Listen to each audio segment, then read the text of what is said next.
আজকে আবারও নিয়ে আসলাম আরো একটা ছোটখাটো দাওয়াত ব্লগ। তার সাথে যাকে দাওয়াত দিয়েছি সে নিজে হাতে আমার জন্য চাটনি বানিয়ে নিয়ে এসেছে। আমার বানানো একেবারে ওয়াইল্ড ফ্রি ফিশ কাবাব খেয়ে রীতিমতো ফ্যান হয়ে গিয়েছিল। যেহেতু আমার ভাইয়েরা সব সময় অলরাউন্ডার, তাই আমার ভাই কিন্তু শুধু আমার বাসায় এসেছে এমন না, সে নিজে হাতে আমাকে রান্না করেও খাইয়েছে। আর কি সবকিছু ডিটেলস থাকছে আজকে। আর তার সাথে সুস্মিত ভাইয়ার নিজের হাতের মাছের কালিয়ার রেসিপি তো থাকছে, তো এক্সট্রা করে থাকছে ভাইয়ার জন্য আমার নিজের হাতে রান্না করা চুই ঝাল দিয়ে হাঁসের মাংস। আজকের ভিডিও একটু লম্বা হতে পারে, এনিওয়ে তো শুরু থেকে শুরু করি। সেদিন আব্বু একটা হাঁস কিনে আমাকে ভিডিও কলে দেখাচ্ছিল। হাঁসটা দেখা মাত্র আমার পছন্দ হয়ে যায়, আর আমি হাঁসটা খেতেও চাই, আর আমি খেতে চেয়েছি আর আব্বু সেটা দেয়নি, এমন তো হতেই পারে না। এছাড়াও ভাইয়ার বাসায় দাওয়াত খেয়ে আসার পরে ভাইয়াকে বেশ কয়েকদিন ধরে ভাবছিলাম বাসায় দাওয়াত দিব, যাতে ভাইয়াকে বাসায় দাওয়াত দেই।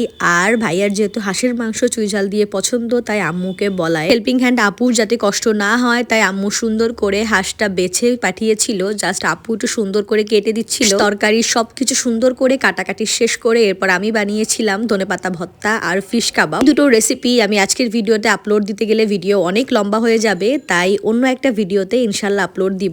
তারপর খুব সিম্পল ভাবে আমি হাঁসের মাংস রান্না করেছিলাম। হাঁসের মাংসের রেসিপি আসলে আপলোড দেওয়ার কিছু নাই, আমরা খুলনার মানুষ তো জানি যে কিভাবে চুই ঝাল দিয়ে হাঁসের মাংস রান্না করতে হয়। নর্মালি মশলা কষিয়ে তার মধ্যে হাঁস দিয়ে দিয়েছিলাম। মাশাআল্লাহ হাঁসটাই কিন্তু বেশ মাংসও ছিল। এ নিয়ে তারপর সুন্দর করে মাংসটা দিয়ে আরো কিছুক্ষণ কষিয়ে নিয়েছিলাম। আম্মু সবসময় বলে হাঁসের মাংস রান্নার সময় খুব ভালো মতো কষিয়ে আর একটু মশলার পরিমাণ বাড়িয়ে দিতে হয়, হাঁসের একটা স্মেল থাকে, ওইটা আর পাওয়া যায় না। এ নিয়ে তারপর অ্যাড করেছিলাম চুই ঝাল। হাঁসের মাংস রান্না হতে হতে আম্মু এদিকে ভাইয়ার জন্য স্পেশাল একটা চিকেন ফ্রাই বানাচ্ছিল। আমার আম্মুর হাতের এই স্পেশাল চিকেন চাপ বা ফ্রাই যাই বলেন, আমি তো এটা রেসিপি অলরেডি আপলোড দিয়েছি। নর্মালি একটু মশলা সয়া সস মাখিয়ে কিছুক্ষণ রেখে দিয়ে সরিষার তেলে সুন্দর করে এপিটোপিট ভালো মতো ভেজে নিলেই কিন্তু একেবারেই রেডি। কমপ্লিট করতে করতে এদিকে আমাদের হাঁস রান্নাও কিন্তু হয়ে গিয়েছিল। নামানোর আগে একটু বেরেস্তা আর গরম মশলা ছড়িয়ে নামিয়েছিলাম। পর এত রান্না করতে করতে আমাদের ক্ষুধা লেগে যায়। দেন আমি একটু এয়ার ফ্রায়ারে আমার কাবাব গুলো ভেজে আমরা সবাই মিলে খাচ্ছি। আমাদের নামাজ আর খাওয়া দাওয়া শেষ হলে আমরা আবারও রান্নায় ফিরে যাই। আম্মু সেদিন পাবদা মাছ দিয়ে টমেটো রান্না করেছি, আরো রেসিপি আমি পরে আপলোড দিব ইনশাল্লাহ। এর মধ্যেই ভাইয়া চলে আসে, আর আগে থেকেই ভাইয়ার আর আমার প্ল্যান ছিল ভাইয়া এসে আমাকে মাছ রান্না করে খাওয়াবে। সুস্মিত ভাইয়ার হাতের রান্না আমার খুব পছন্দ, আমি তার বাসায় যেয়ে খেয়েছিলাম, সেই ভিডিও তো আমি অলরেডি আপলোড দিয়েছি, আপনারা দেখেছেনই। চলো সেদিন ভাইয়ার হাতে রান্না খেয়ে আমি আর আমার জামাই এতটাই ফ্যান হয়ে গিয়েছিলাম যে আমি ভাইয়াকে রীতিমতো রিকোয়েস্ট করেছিলাম যেন আমার বাসায় এসে রান্না করে খাওয়ায়। এইভাবে ভাইয়া এসে মাছের সুন্দর করে সরিষার তেল আর লবণ হলুদ মাখিয়ে রেখেছিল, তারপর সরিষার তেলেই ব্যাপারটাকে সুন্দর করে ভেজে নিচ্ছিল। সুন্দর ব্যাপার হলো আমার সুস্মিত ভাইয়া কিন্তু বেশ গুছিয়েই রান্না করতে পারে। ভাইয়া কি সুন্দর ব্লেন্ডারে করে সমস্ত মশলার সাথে টমেটো একবারে বেটে নিয়েছিল।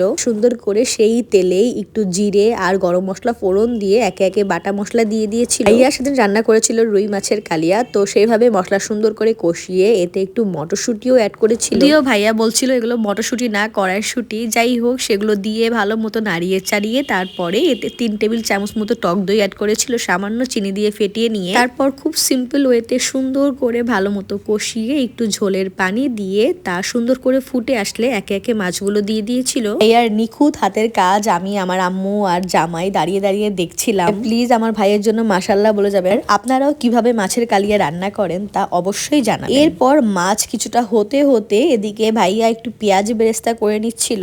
এটা কিন্তু মাছের কালিয়ার একেবারে অথেন্টিক রেসিপি, আপনারা এটা ফলো করে ট্রাই করে দেখতে পারেন, ভালো লাগবে ইনশাল্লাহ। এনিয়ে নামানোর আগে একটু ধনেপাতা আর পেঁয়াজ বেরেস্তা ছড়িয়ে নামিয়ে নিলেই কিন্তু একটু ছোটখাটো ভাবে টেবিল সেট করেছিলাম, যদিও এখানে সবকিছু নেই কারণ ঠান্ডা হয়ে যাচ্ছিল, গরম করে করে আনতেছিলাম বারবার। ভাইয়ার পছন্দের গরুর মাংস, হাঁসের মাংস, চিকেন, ফিশ সবকিছুই ট্রাই করেছিলাম। আর এর মধ্যে হঠাৎ করে দেখি ভাইয়া একটা ব্যাগ এনেছে আমার জন্য। ব্যাগে সে বক্স ভর্তি করে আমার জন্য চাটনি বানিয়ে এনেছিল। অ্যাকচুয়ালি ভাইয়ার বাসায় দাওয়াত খাওয়ার দিন আমি ভাইয়ার হাতের চাটনি খেয়ে রীতিমতো ফ্যান হয়ে গিয়েছি। ভাইয়া মনে করে আমার জন্য নিজে হাতে চাটনি বানিয়ে এনেছিল। তো আর কি, আজকের ভিডিও এতটুকুই। সবাই ভালো থাকেন, সুস্থ থাকেন আর আমাদের জন্য দোয়া করেন। আর আমার হাতের এই একেবারে ওয়াইল্ড ফ্রি ফিশ কাবাবের রেসিপি চাইলেই আমার পেজের সঙ্গেই থাকুন। Thank you.